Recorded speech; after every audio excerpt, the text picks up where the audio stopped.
Meu nome é Sandra. Desde pequena, acompanho a saga entre minha mãe e minha avó paterna. Elas nunca se deram bem. Não sei ao certo quando isso começou. Quando cheguei a este mundo, já encontrei essa rixa entre as duas. Meu pai sempre se manteve neutro na situação e muitas vezes discutia com minha mãe e dizia não acreditar que sua própria mãe fosse capaz de fazer alguma coisa para prejudicar sua família. Minha mãe me contou que certa vez, antes de eu nascer, ela até tentou se aproximar de minha avó. Fez de tudo para que ela a aceitasse. Mas a velha era terrível, geniosa e ciumenta do próprio filho. Ela era daquelas mães que não aceita que seu filho cresça e forme sua própria família. Muito ciumenta. Colocou várias namoradas de meu pai para correr, mas a minha mãe a enfrentou. Disse que amava meu pai e não o deixaria por conta de capricho de minha avó. O tempo passou, eles casaram e minha mãe engravidou de seu primeiro filho. Quando a mãe estava com seus 3 meses de gestação, um belo dia, meu pai havia saído para o trabalho quando bate à porta minha avó, Nazaré. Minha mãe abre a porta e se assusta com a visita. Mas mesmo assim, a convida para entrar e percebe que ela trazia às mãos um embrulho. Era um bolo de macaxeira que minha avó havia levado para minha mãe. Disse que queria viver em paz, conhecer seu netinho que estava chegando, etc. Minha mãe ficou toda feliz quando a sogra disse que havia feito aquele bolo especialmente para ela. E havia levado pouco, porque era só para minha mãe mesmo, pois meu pai não gostava de bolo de macaxeira e que depois ela levaria um bolo que fosse do agrado de meu pai. Minha mãe agradeceu toda sorridente, acreditando nas palavras da sogra, que, por sinal, demorou bem pouco por lá e saiu prometendo voltar depois. Mas antes, pediu se poderia usar o banheiro. Minha mãe deixou, claro, e foi buscar um café enquanto a minha avó ia ao banheiro. Só que quando ela voltou e foi procurar pela sogra, encontrou ela no quarto do casal, o que ela achou estranho. Ao entardecer, minha mãe lembrou-se do bolo, passou um café e comeu com o bolo que a sogra havia lhe dado. Até aí tudo normal. Meu pai chegou do serviço por volta de umas 18h30 e já encontrou minha mãe deitada, acabrunhada, dizendo não estar se sentindo muito bem. Quando deu por volta de umas 21h, minha mãe começou a sentir uma dor na barriga que parecia contrações, pois a dor vinha, doía e passava. Depois voltava, doía mais ainda do que a última vez e passava. Com isso, meu pai a colocou no carro e a levou direto para o hospital. Quando chegaram lá, foi constatada a perda do bebê. Minha mãe ficou internada até o dia seguinte. Quando ela voltou para casa, ficou cismada. Ninguém tira da cabeça dela que a minha avó colocou alguma coisa naquele bolo que fez com que ela perdesse o bebê, que por sinal eram gêmeos. Foi um sofrimento terrível. Minha mãe entrou em depressão. Meu pai teve que pedir para uma cunhada vir de outra cidade passar uns dias com minha mãe, que não parava de chorar.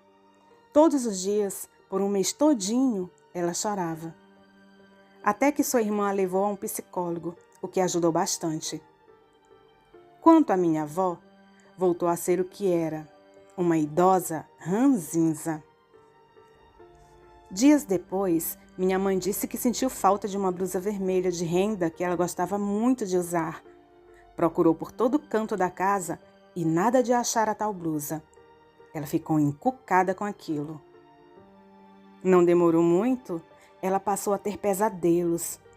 De início, ela só acordava em pânico, sem lembranças.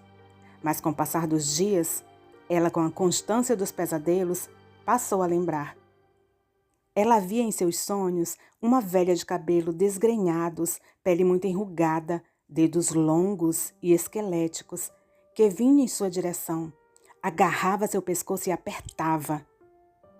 Minha mãe acordava sufocada, como se aquele sonho fosse mesmo real.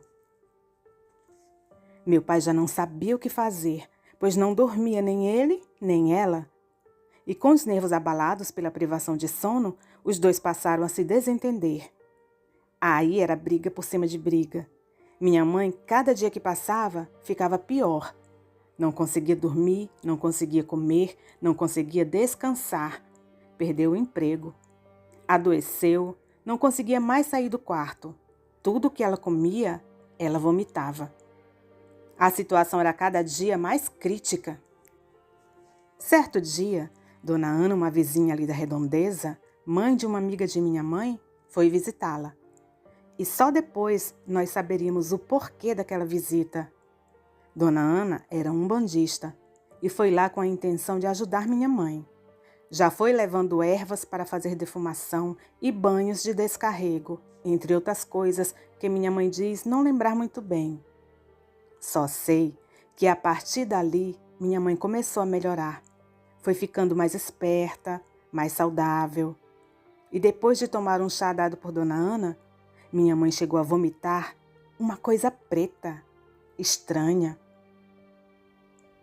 Dali em diante, ela ainda foi algumas vezes na casa de Dona Ana, onde ela tinha um gongá em seu quintal, local onde ela fazia suas orações e trabalhos de auxílio.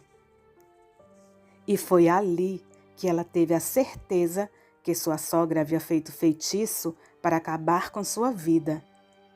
Soube através de um guia de Dona Ana, que não citou o nome, mas deu referências, uma mulher já idosa, que tinha muito ciúme e raiva dela e havia feito um feitiço através de uma comida. Pronto, minha mãe matou a charada. A entidade perguntou se ela queria devolver o feitiço ao remetente. Minha mãe pensou e disse que não. Preferia ficar com sua consciência em paz do que ver uma pessoa sofrendo o que ela havia sofrido. A entidade disse que gostou muito da resposta dela, que essa atitude mostrava a bondade que ela tinha no coração e que, apesar de ela não querer fazer mal a outra, o mal sempre volta a quem o invocou. Tempos depois desse episódio, minha mãe descobriu que estava grávida e era de mim. Na gravidez deu tudo certo. Minha avó ainda apareceu na casa de minha mãe quando ela tinha exatos 3 meses de minha gravidez.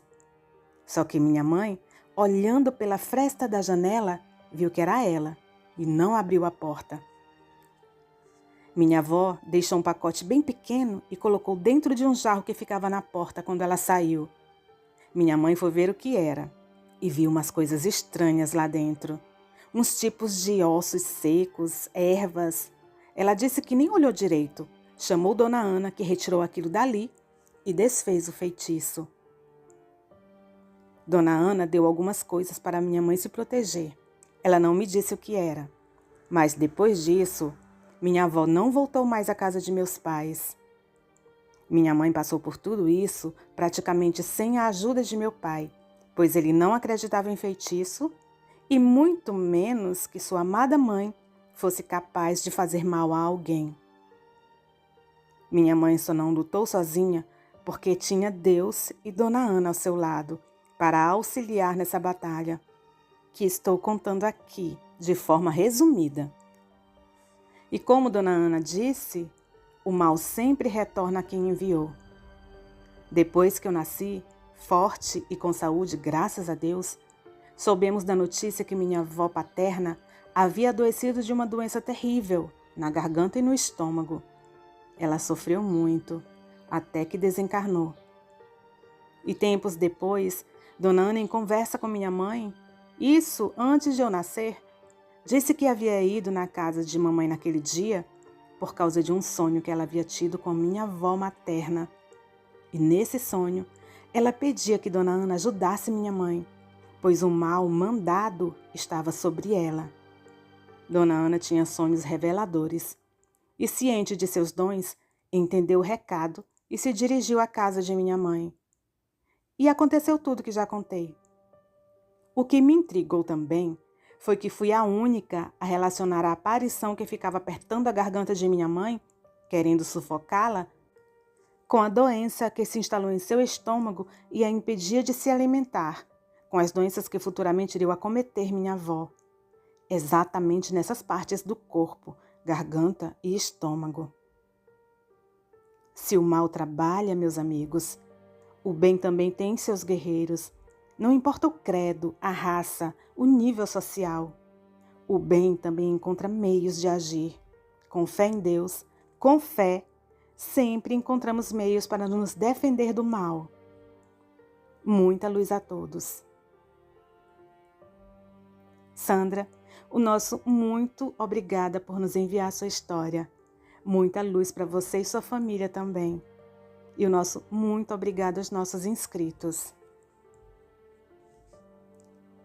Relato 2. Minha avó benzedeira. Eu não conheci minha avó materna. No ano que nasci, ela faleceu, infelizmente. Mas nossa família sempre manteve viva a lembrança de uma grande matriarca que cuidou de sua família com muito amor, carinho e dedicação. Naqueles tempos, as coisas eram bem diferentes de hoje em dia. Aqui darei nomes fictícios, mas a história foi bem real. Fui crescendo na casa de meus pais, sempre vendo uma foto que ficava exposta na parede do quarto de meus pais. Era uma foto em preto e branco, parecendo mais um desenho de uma senhora de pele clara, cabelos presos em um coque, semblante bem sério, muito bonita. Olhos expressivos e que depois eu saberia que eram olhos bem azuis. Minha avó Mina faleceu com seus 75 anos de idade. Sua vida foi cercada de mistérios. Ela era uma mulher muito sábia, tinha dons mediúnicos e uma sensibilidade incrível. Minha mãe conta que sua avó, e no caso minha bisavó, um dia teve um sonho. Alguém aparecia para ela em um sonho e dizia que ela estava grávida e seria uma menina que nasceria no dia dos Santos Reis, que é comemorado até os dias de hoje, no dia 6 de janeiro.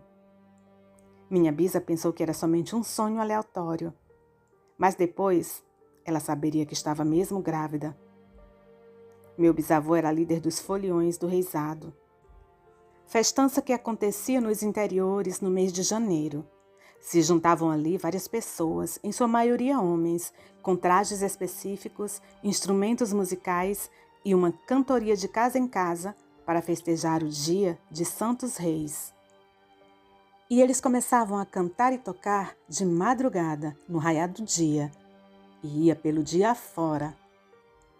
E foi exatamente no raiar do dia, 6 de janeiro de um ano no início do século passado, que nascia minha avó, Maria dos Reis. Exatamente como havia sido dito no sonho de minha bisa. E vó Maria foi crescendo forte e saudável, como era possível naquela época. Cresceu inteligente e sábia. Casou-se já com seus mais de 30 anos, o que era muito tarde para aquela época. Teve 5 filhos, mas logo ficaria viúva. E a vida não foi fácil. Criar 4 filhos, sem um trabalho, sem marido. Mas ela conseguiu. Digo 4 filhos porque o filho mais velho era gêmeo e o outro filho não resistiu e cedo faleceu, ainda recém-nascido. Vó Maria não sabia ler, mas impressionantemente ela sabia passagens da Bíblia muito bem gravadas em sua memória. Ela era benzedeira, muito procurada ali na região para tirar quebranto, mal-olhado, principalmente de criancinhas, que por algum motivo são mais suscetíveis a essas energias. Benzia contra cobreiro e chegou a curar várias pessoas dessa doença terrível. Naquela época, e no interior, não tinha remédio para tal mazela. Por isso, as pessoas procuravam os benzedores para aliviar suas doenças. Ela dizia que o cobreiro, se encontrasse uma ponta com a outra no corpo da pessoa, a pessoa morria. Dizem que é uma dor muito grande essa doença, e não se sabia como aparecia nas pessoas. Algumas até acreditavam que podia se pegar a doença de uma pessoa para outra. Hoje sabemos que o tal cobreiro é o herpes zoster, um vírus que se aloja nas terminações nervosas, causando uma dor terrível, misturada com ardência e queimação. Já tem remédio para combater atualmente, mas naquele tempo era com reza mesmo. E pasmem, funcionava? Minha avó era uma pessoa muito bondosa e respeitada ali na região. Todos a queriam muito bem. E ela sempre ganhava presentes, pois não aceitava pagamento por seus benzimentos. E era ela ganhar um presente de alguém aqui? Não demorava muito, ela distribuía para os outros ali. Ela era assim, a bondade em pessoa.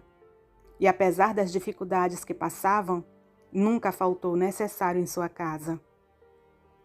Quando os filhos cresceram, passaram a ajudar Vó Maria na roça. E ela, claro, foi envelhecendo. E com o passar dos anos, foi deixando o cuidado da roça com os filhos, principalmente com o mais velho. Dizem que ela sabia curar de cobra.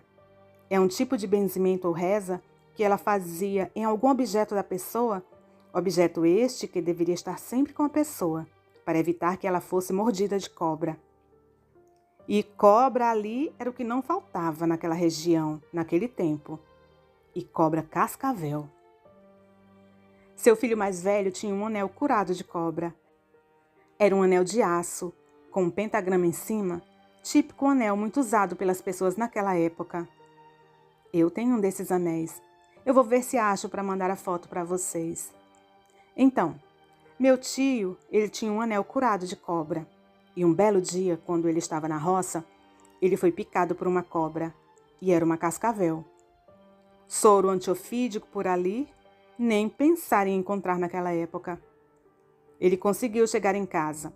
Minha avó cuidou dele, retirou lá o veneno e dias depois ele estava bem. Ele atribuiu sua cura à providência divina, ao anel abençoado e aos cuidados de minha avó. Ela rezava, fazia umas beberagens e dava para ele, e assim ele sobreviveu.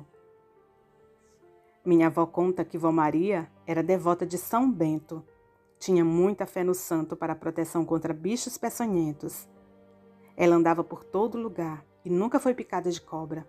E chegou a rezar em algumas pessoas que foram picadas e todas sobreviveram. Seria este o poder da fé? Como explicar tais atos? Certa vez, chegou à casa de minha avó uma criança linda. A mãe estava desesperada, não sabia mais o que fazer com a filhinha, de 3 anos, só vomitando, com diarreia, e nada parava na barriga da menina. Minha avó logo tomou providências. Benzeu a criança. E na hora, olhando para o galho que ali murchou, secando rapidamente, como se tivesse pego fogo, detectou que a criança estava com o ventre virado. A mãe da criança entrou em desespero, pensando que a filha não fosse sobreviver. Minha avó acalmou a mãezinha e disse que iria benzer a criança por 3 dias, em determinado horário. E no 3º dia, a criança estava muito melhor. Até comendo estava. Minha avó disse que era para evitar brincar com a menina de jogar para cima, virando a menina de cabeça para baixo. E isso fazia virar o ventre. E a mãe da criança disse que era exatamente essa brincadeira que o tio da menina gostava de fazer com ela. Outro caso, que sempre é lembrado na família, foi o de uma garotinha chamada Amélia. Ela tinha por volta de uns 5 anos de idade quando chegou à casa de minha avó. Ela estava literalmente com um olho em cima e o outro embaixo. O olho esquerdo da menina estava caído, baixo, como diziam naquela época, e ficando inchado.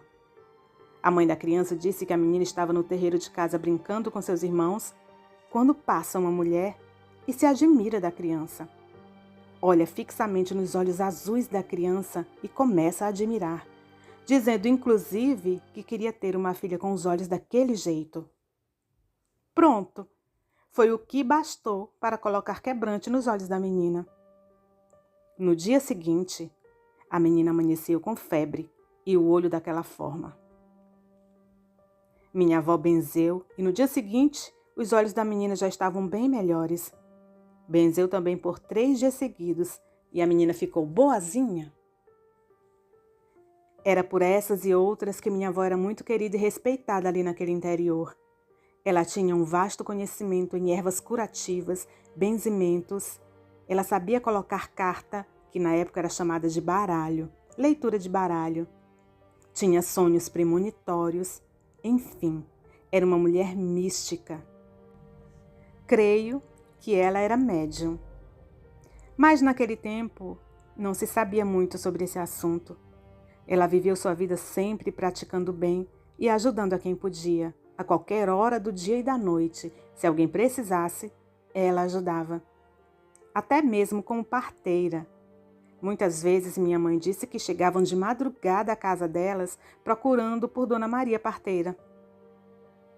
Certa vez, chegou ali no interior um caixeiro viajante muito esquisito.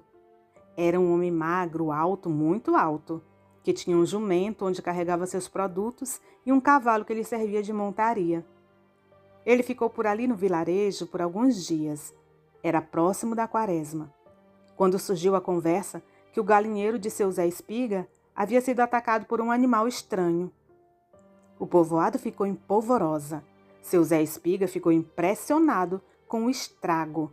E ele não chegou a ver nada, porque exatamente naquela noite, ele e a esposa haviam ido para o povoado vizinho para visitar seu filho e sua nora.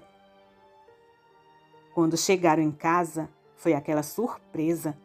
E ele saiu de casa em casa buscando informações se alguém teria visto alguma coisa estranha em sua casa. Mas ninguém sabia de nada. Quando seu Zé chegou na casa de minha avó, contou tudo para ela. Ela ficou pensativa. Nisso, bateram palmas em seu terreiro. Era o caixeiro viajante oferecendo seus produtos. Só que quando ele viu minha avó, ele parece ter tido um susto. Ficou todo desconcentrado e se desculpou, saindo logo dali. Minha avó não tirou os olhos dele. E quando seu Zé se despediu e saiu, vovó chamou seus filhos e disse que era para eles terem cuidado, não saírem de casa à noite por aqueles dias, pois tinha um vira-bicho ali no vilarejo. Ela disse que aquele caixeiro era um lobisomem. Ela viu isso nos olhos dele. E ele viu alguma coisa diferente nela também, pois ficou tipo com medo e saiu dali correndo. Resultado: tiveram outros ataques do lobisomem no povoado. Deu até carreira em gente. Mas na casa de minha avó, ele não se atreveu a aparecer mais, nem em forma de gente, nem em forma de bicho. Ela tinha suas rezas de proteção. Dias depois, o caixeiro foi embora e os ataques cessaram. Minha avó tinha seus mistérios, sua ciência, como ela mesma dizia. Muita coisa ela ensinou para minha mãe, que acabou passando alguns ensinamentos para mim também. Eu também sou uma benzedeira. Não como a minha avó. O dom dela era único. Mas tenho mediunidade também, assim como minha mãe. Eu ouço alguns espíritos, tenho sonhos reveladores, tenho sensibilidade com a energia de alguns lugares e sempre que possível, ajudo a quem precisa. E só por curiosidade, minha mãe já chegou a ver um lobisomem cara a cara. Para quem não acredita, essas feras existem mesmo. Mas isso é uma outra história. Dizem que minha avó sabia exatamente a data de seu falecimento e estava serena e tranquila no dia do ocorrido. Certa, talvez, que havia cumprido sua missão. Tenho um amor muito grande por ela e uma admiração imensa, mesmo não a tendo conhecido pessoalmente. Sinto que a nossa ligação é bem mais profunda que nossas encarnações nestes corpos. E sei que um dia vamos nos encontrar. Quanto ao retrato dela que citei no início, ainda hoje ele existe. E toda vez que o vejo, sinto uma conexão diferente com ela. Sinto uma profundidade muito grande em seu olhar. É como se eles estivessem vivos. Não sei se me explico direito, mas sinto algo diferente quando contemplo aquela foto. Algo bom, já explico. Uma sensação de vida, de energia, algo assim. Boa noite a todos. Muito obrigada, minha querida, por enviar essa história tão bonita. Grande abraço e nossos agradecimentos a todos os nossos inscritos. Relato 3. A própria avó atentou contra o neto. Quando eu me casei, eu tinha 20 anos de idade. Meu nome é Fátima e meu esposo se chama Agenor. Hoje já temos 25 anos de casados e vivemos relativamente bem. Mas para que isso acontecesse, tivemos que tomar uma decisão. Nos afastamos da família de meu marido. Infelizmente, nossos filhos tiveram que crescer longe da avó paterna e das tias também. Eu cortei contato mesmo, não quis mais de jeito nenhum aproximação delas com meu filho. E vou explicar por quê. Com 2 anos de casada, eu fiquei grávida, mas existia uma rixa entre a família de meu marido e eu. Eles não aceitavam o nosso casamento, simplesmente porque meu marido veio de uma família muito tradicional no interior. E lá, eles tinham o costume de casar uns com os outros, até mesmo parentes. Primo com primo, essas coisas. E o casamento de meu marido já era esperado com uma prima dele chamada Ângela. Mas o destino tinha outros planos. Nós nos conhecemos, nos apaixonamos e decidimos nos casar, mesmo contra a vontade da família dele. Com 2 anos de casada, fiquei grávida de meu primeiro filho, o Daniel. Ele nasceu uma criança perfeitamente saudável. Eu tinha um bom acompanhamento durante a gravidez e tudo deu certo. Depois do nascimento dele, aconteceu uma coisa estranha. Minha sogra, que nunca havia ido em minha casa, sequer falava direito comigo, quando soube que eu tive alta da maternidade, foi bater lá em casa, toda animada querendo ver a criança. Na época até achei estranho. Mas, para não dizer que eu estava sendo implicante, não disse nada. E ela insistiu, mas insistiu muito para dar o primeiro banho no Daniel. E não tivemos como dizer não, pois ela já foi pegando a criança à banheira e levou lá para a área e deu banho no Daniel. Depois disso, do jeito que ela veio, ela foi embora. Não quis conversa com ninguém, sumiu. Só veio para fazer isso, dar esse banho no Daniel. Dias depois, o menino começou a ficar diferente. Adoecia por qualquer coisa. Era resfriado, com febre, com uma coisa, outra. Sempre tinha algo que o deixava doente. Raras eram as vezes que esse menino ficava completamente saudável. Nós levávamos a criança ao médico e nada resolvia. Nem remédio, injeções, nada.